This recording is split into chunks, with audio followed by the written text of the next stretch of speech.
When you got your money somewhere and you can't get it out, it's stuck. And when your interest rates won't fall, no matter how hard they try to make them fall, they're stuck. We're all stuck.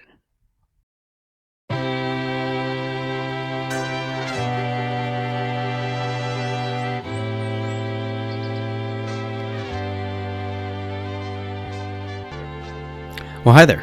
My name is Charles Ray Dawson. I am the Associate Broker Residential Sales Manager of ProStar Realty. This is the Unnamed Real Estate Podcast, episode 246. I hope everybody's having a good day. So, the theme of this episode is going to be stuck. And I'm, just as I was collecting all the information, that's the verb that kept coming. Was that a verb? Anyways, it just keeps coming up over and over and over again. So, we're going to discuss that. What do you want? Tell me what you want. Can't comment below because I'm not going to read it for a couple days. I just get a little red one or two and I go look at it, and it's the various people making various comments. But not that I don't love comments, mind you, but hey, while you're down there looking at the comments, you can like, share, subscribe, all that other good stuff. But yeah, it was just this reoccurring theme that kept popping up, and not in one of those existential dread, oh my God, I'm stuck kind of stuff, but just watching a lot of things not being able to move the way they're supposed to move. And so I pick up on these things, YouTube's starting to figure that out. There's this video the other day that said, what if you're one of the people who notices things other people don't? I'm like, that's me. And then I went, I don't want to watch that. It might be bad for my mental sanity. It's like, yes, I notice things, right? Lots of things. So let's kick this whole thing off, right? So, international news. China's got a little problem. We've talked about the real estate market before, and people are asking, how does this bother me here in Phoenix, Arizona? Well, let me draw that circle for you. So, China went through a huge housing boom. All right, at some point, it's like 25% of their gross domestic product was real estate. Right, building it, selling it, buying it, transacting it, painting it, whatever they're doing. It was like 25% of their GDP. Right, and you guys thought it was cheap plastic goods being imported, right? And the government of China was really, really interested in propping up, inflating, doing weird things with their real estate market. Well, the bills do. All right. And they're having to curtail outside investors from taking their money out of that particular country because China overbuilt. And they have this really weird policy there, their process there. Here in Arizona and in much of the West, if you're going to build a house, I'm going to buy from a builder. Right. You don't actually give them the money until the house is done. In China, they don't have commercial loans, so you're giving them money in tranches. And what these builders were doing is they were getting started on the building, and they get the building all set up, and they start filling in all the little apartments inside, and you pay for an apartment. And as soon as they had that apartment sold, they just go to the next apartment and start building that one up. All right. So you have people out there who own air. They own what's between the ceiling and the floor and inside the walls. All right. And hold on. Somebody's having a bad day. All right. But it's not completed and it's not livable. Right. And they just move off to the next one. Right. Because the Chinese culture is really big into property ownership. When you come from a culture where you're working the same field as your great-great-great-grandfather, and you can walk over to your family shrine and like read the entire family, right, all the way back to the darkety dark ages, all right? People get tied in, which is like why it got so big in there when they started intimate domaining everything. Right, and they're just wiping out little villages. When they built the Three Gorges Dam, they had to displace a couple million people whose families had been on that property for forever. So but it's okay. You can go buy an apartment in the city. So people would go buy the apartment in the city and realize they don't own anything but air. So investors, all right, back, you got to guys remember, back in the early aughts, the Asian tigers, it was the century of the Pacific, and everybody was saying, well, this is where all the money's going to come out. So a lot of people threw a lot of money in anything that they could get in China.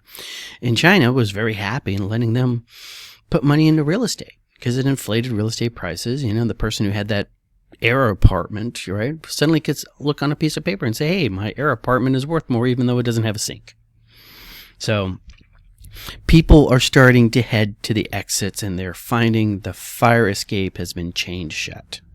Right? China is not allowing investors to withdraw their money from China right now. And it's coming up to like $180 billion right now on paper that they can find. All right. And,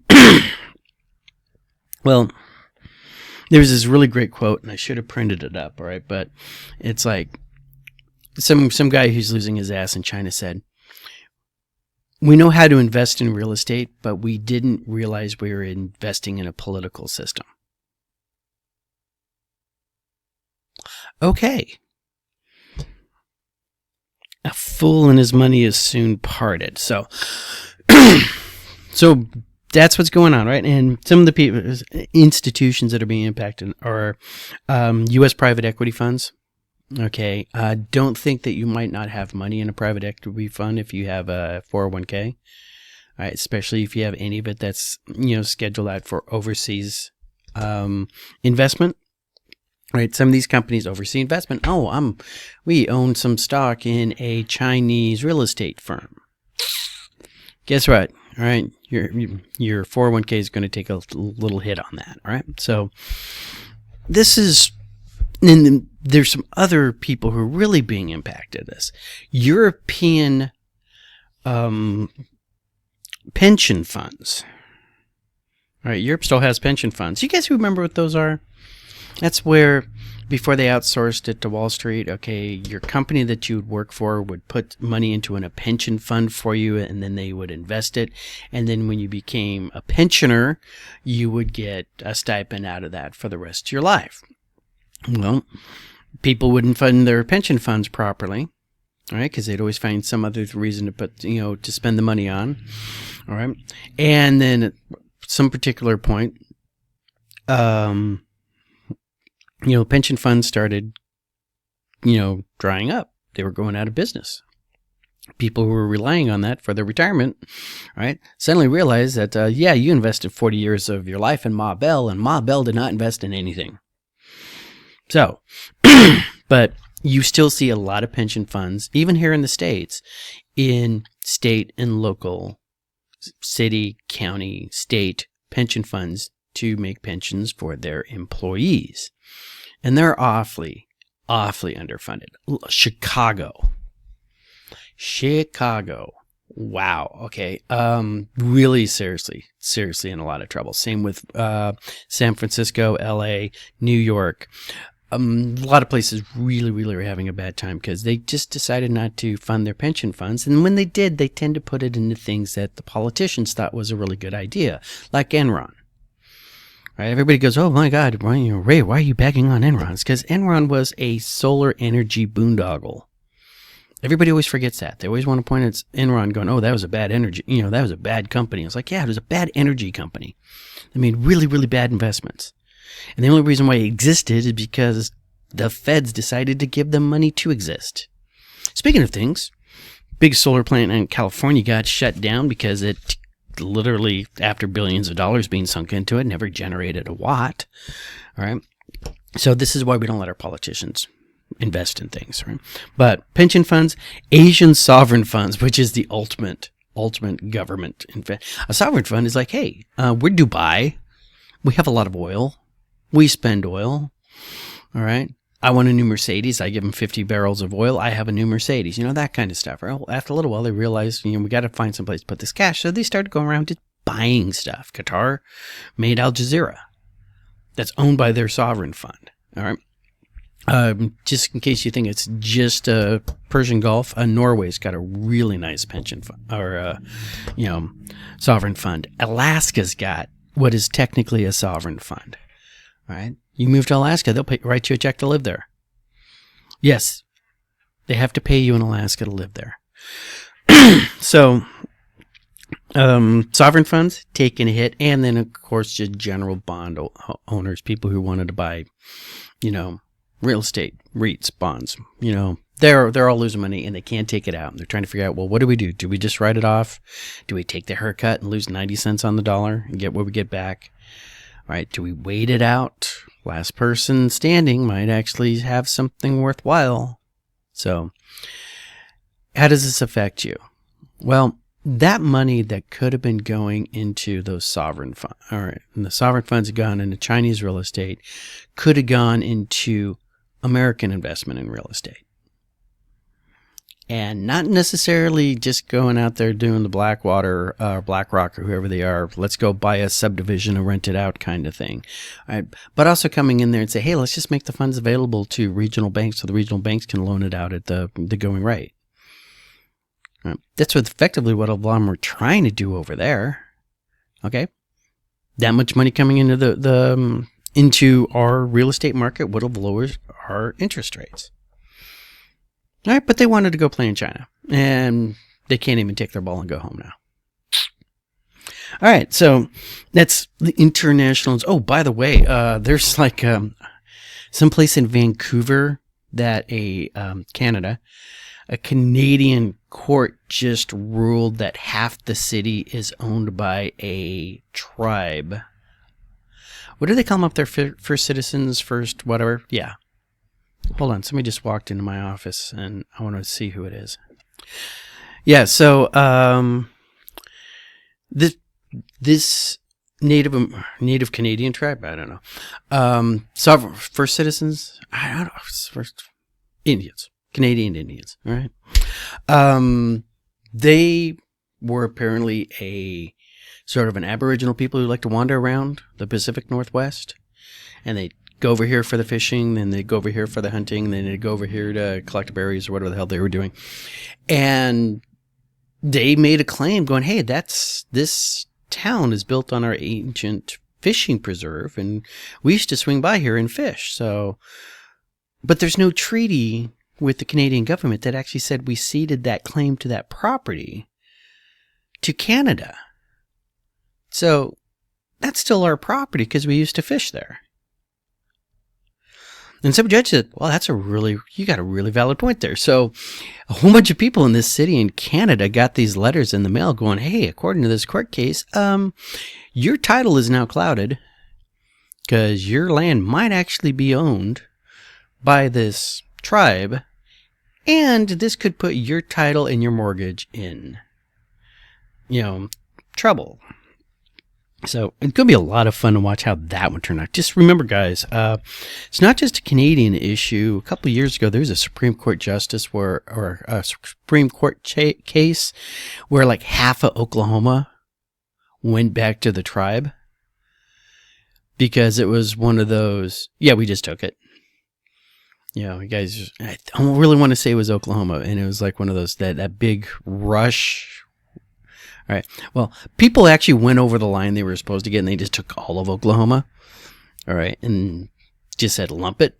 All right. And next thing you know, it's Supreme Court. And this was just about 5 years ago. It's like, oh, yeah, that's all tribal land still.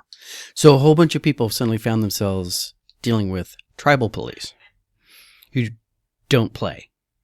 Tribal police do not play.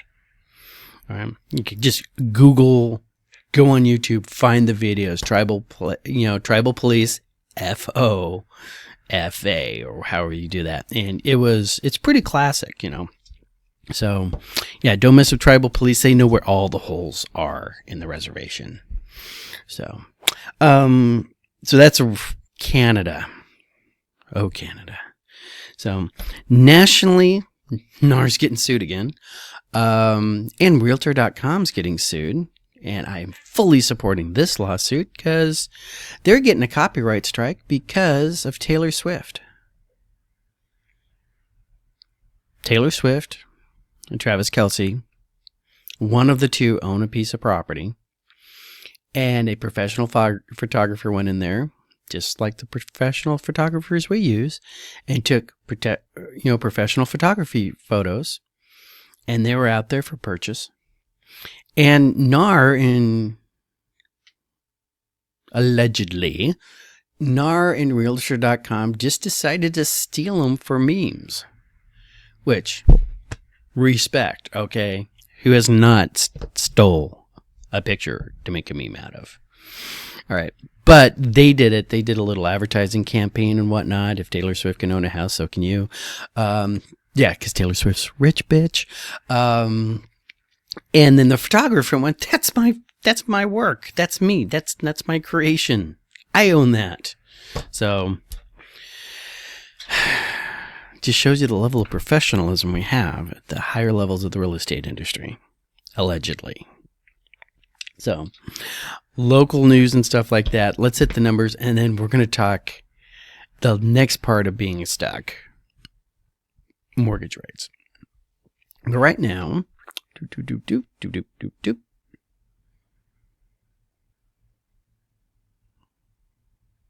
you know what's interesting? Yeah, that is really interesting. Catch you guys in a second. There we go. All right, these are the numbers for October 22nd, 2025. Actives last week was 25,519, up 429. New listings were 2,304, up 125. Contracts were 2,101, up 38. Our closings were 1,441. And coming soon to an MLS near you is 570 new listings. Our supply on the Cromford Report creeped up to 102. So we have 102 houses where we should normally have 100. Our demand is at 80.3.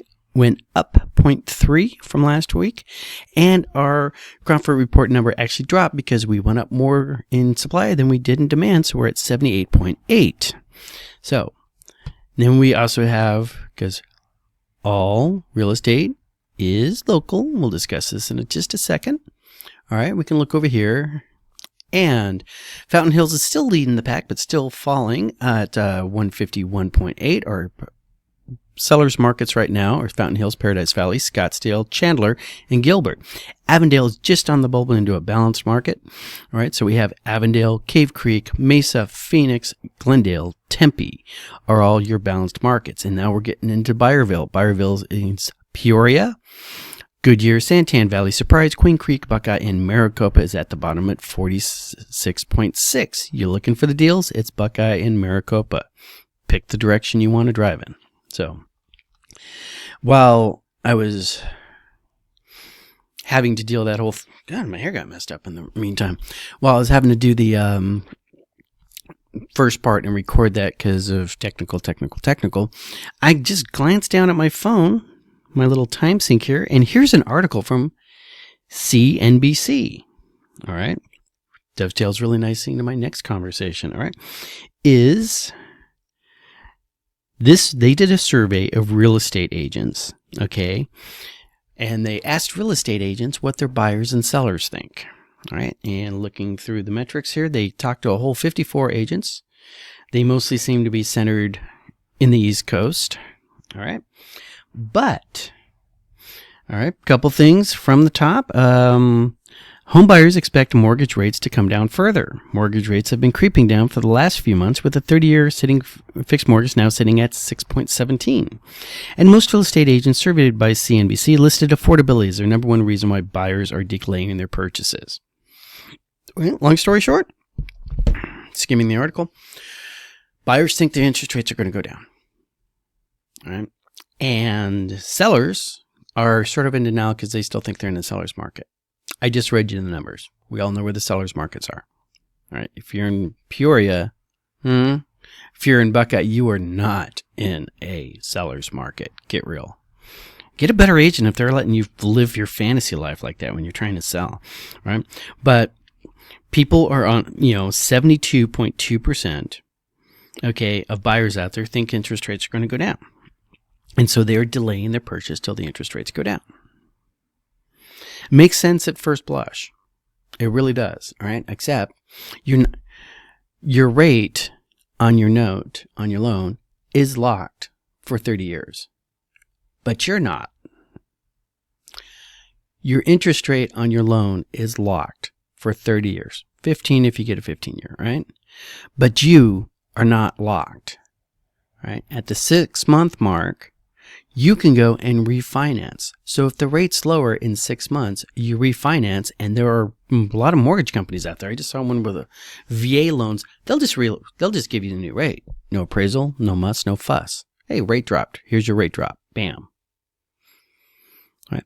So smart buyers are getting the house they like now at a rate that they can afford but not be delighted with.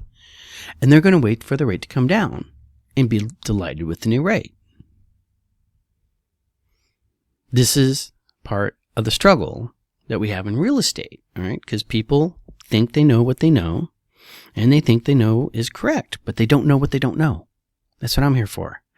Anyways, so buyers are delaying. That's the reason why we had that 80% of the buyers out there. They're waiting for the rates to come down. Okay, now, that being said, let me give you another view of that. They want a house. They can't afford that house at the current rates, and they're waiting for either that price to drop down to where they can make that monthly payment, or the rates to drop down so they can make that monthly payment. I'm working with a couple buyers in that scenario right now. They are looking. They're also looking at houses a little bit more than they wanted to spend. Just a little. Okay? But it's more of what they want, where they want. And they're gambling. The rates are coming down. So far, the rates have come down, right? But this is something I want to be aware of, and something I tell all my buyers. What happens if the rates never come down? Are you okay? Because if you're not okay, and don't give me that, I can go 6 months, I can go a year for this, we'll be fine, we'll skimp, right? If you're not comfortable, don't expect a rate to suddenly save you. And that comes to the other thing I wanted to talk about. I want to show you guys a chart. Okay, this is This is a chart from Federal Reserve. Okay, and this is the numbers as of yesterday. Okay, for a 30-year fixed rate FHA mortgage index right now is 6.074 average. All right, 30-year fixed with a conforming mortgage, read conventional, it's 6.159. So when they read that whole thing being 6.7, that's the numbers we're talking about. And then we have jumbo rates. None of you guys are jumbo buyers, so don't worry about that number, right? But as you can see, this is over this year. We've been seeing, had a little spike right there, and the jumbo rates went over 7. All right. We've been trending down. All right. In fact, we hit the same low part. There's a little point in September right there where we sort of bounced on the FHA. All right, it actually got into the 5s for like a minute and a half, and then all the money got sucked out. All right, so these are what the rates are trending down to. As I go through life, I listen to a lot of podcasts, and there's this one podcast that said something really sort of disturbing. Remember our last 0.25% cut, and we saw nothing happen to this rate right here that you're looking at. All right, it did not really do anything. Back here, okay, is when they started talking about cutting rates, okay? But then we got the rate cut, and nothing really happened. Wait, where's our drop? Now we're getting a drop. Maybe it's suddenly people realizing they can't invest money in China, all right? But the guy who was talking, and I really could, this is one of those things that just popped in my head, and I was doing something else and then started haunting my dreams. He said, rates can't go too low anymore and can't be tracked with the 10-year Treasury note. And the reason is the 10-year Treasury note has an out in 10 years. Or you get your money back on a 10-year Treasury. Right? We're adding $1 trillion to the debt every 100 days. Right? The money machine, despite everything that was supposed to happen with the new administration, is still going brr. Right? We had a big, beautiful bill that was also inflationary, throwing a lot of money out there for various things. And we're spending money we don't have. Right? And as long as the people who have money, who would loan you the money to go buy a house, is looking at that 30-year future rate, okay, they're looking at sometime in the next 30 years, the wheels come off. Right? unless we figure out how to get a whole lot more money into the kitty and start spending less of it. Right? And until, okay, we're all political beings, right? We're all sitting there, we're watching our various news networks at the people who are there to spin us up and get us all hyper-focused on fear, death, and destruction and all the bad things that's happening in the world so they can sell us whatever the commercial is going to be in the next minute. Usually depends, all right? And that's their product. Okay, actually, you're their product, right, to their customer, and their customer is their advertisers. All right. So when we sit there and we watch this entire thing and we all get spun up about how are we going to pay for this? How are we not going to pay for this? Right. There's always going to be, you're going to pick your particular favorite hostage puppy and say, well, if we cut spending, then the puppy dies. Or what hostage puppy is a term of art used to describe an incredibly charismatic social program or entity that is suddenly going to be destroyed if we don't spend another $100 million for inner city daycare policies in Uganda. All right. So, but that, we got to stop spending that money. So my new working theory, subject to change when I get new information, because that's how my theories work. How does your theories work? All right. Is that we're not going to see a major drop in interest rates until we see something resembling the attempt to balance a budget. And in my world, when I'm coming up with a political solution, my world says, okay, if both parties hate your idea, you're probably on the right track. If both the Democrats and the Republican hate your policy for other reasons, they're both going to have their own reasons, okay, you are on the right track. All right. If Ted Cruz and Bernie Sanders both think you're an abomination in the eyes of the Lord, all right, you're definitely on the right track. So we need to do both. We need to cut spending and we need to figure out how to get more revenue in by raising taxes, tariffs. I don't care where we come from. Use permits for national parks. All right. It'd be really interesting if we could run Yellowstone at a profit, take the overflow and put it into paying down the federal debt. All right. So, but until then, I think we're going to keep seeing these interest rates about where they're at right now because we have to worry about inflation. All right. And what I mean by that is that when the value of the dollar goes down, you're going to want to make damn sure that the dollar that people are paying you back in 30 years is worth it in 30 years because of the interest they paid you on that. So, other chart, right? Another little data point. And this is something I can say to anybody under the age of 50 and they instantly get it. All right. And when I say it to anybody over the age of 60, they give me that funny, oh, Ray, that's just weird. I get that look. And it's like this bright, shining line. In the decade between the 50s and 60s, it's a coin flip. Usually depending on what news channel they listen to. But it's a coin flip about whether or not, all right? But this one right here. So that was the Fed chart. This is the historical chart. And I got this one bookmarked so I can call up of your mortgage rates. Okay. Everybody loves talking about, well, back in my day in 1980, I paid 16% interest on my $25,000 4-bedroom, 3-bath, 3-car garage on a half acre. And I was happy to get 16%. Okay, Grandpa, go gum your own meal. All right, because we need to talk, all right? Somebody really mentioned boomers love talking about the 50-year average. Because they get to talk about how they struggled back in the 80s. Okay. Being yuppies. Having to deal with Ronald Reagan going to get us all nuked in the next week. All right. But modern buyers and sellers, okay, are looking from this point right here, January 2000, the beginning of this century, and I hope that made you feel old. All right. Because if you go back 20 years... right? We are way above what a normal 20-year moving average is. We're average for a 50-year moving average because they got this huge freaking spike to chunk through, right? Where, look, that's the 10% line. 1990, 10%. I was graduating high school back then, right? So let's take a look at this. I'm Generation X.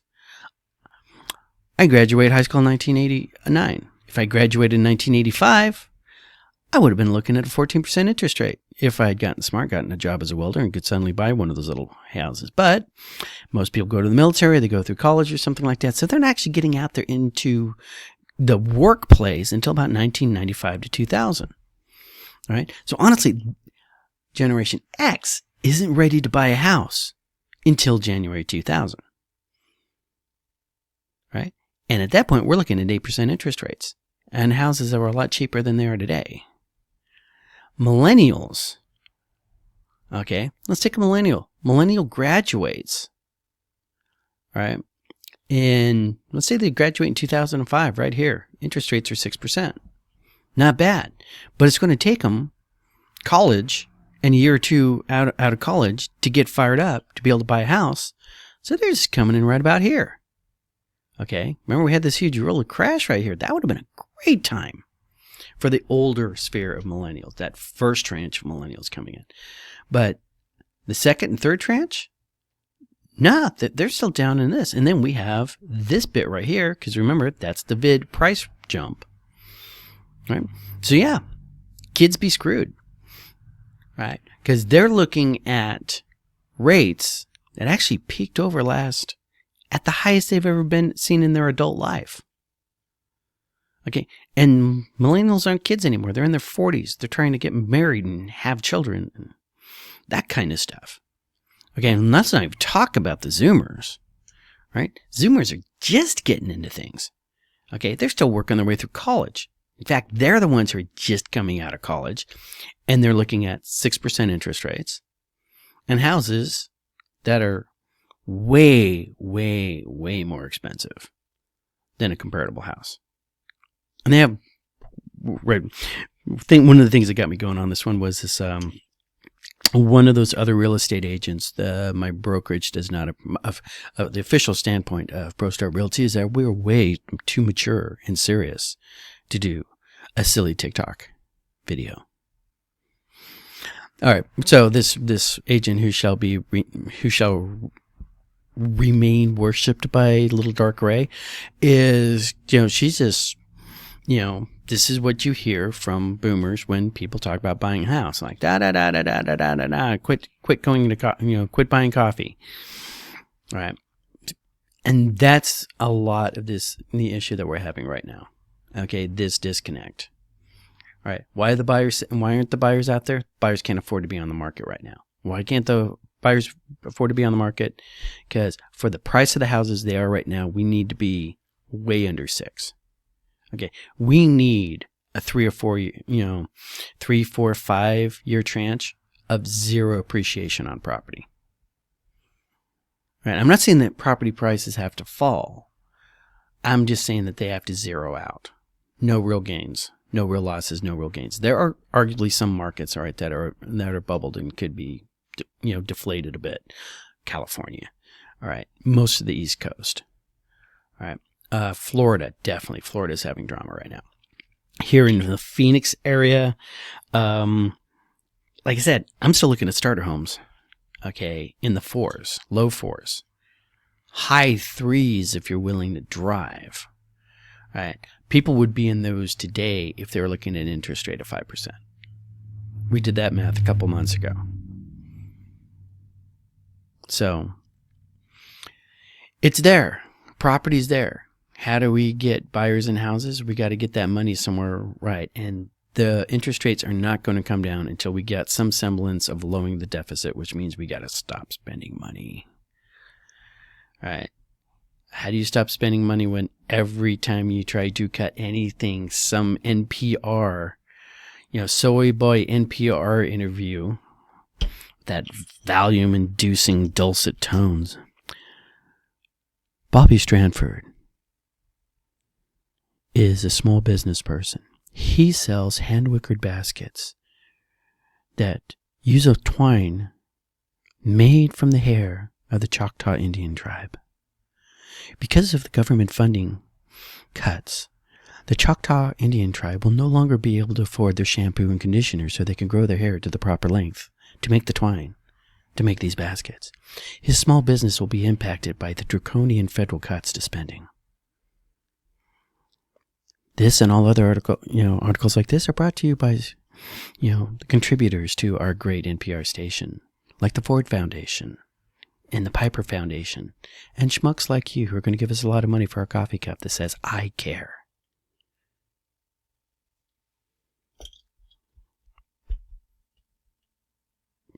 I could have done that better. I really think I did. All right. So when I'm just doing something off that top of my head, I'm not sure what's going to come out. All right. If I've done it a million times, I get really good at it because watch your children pets around the water.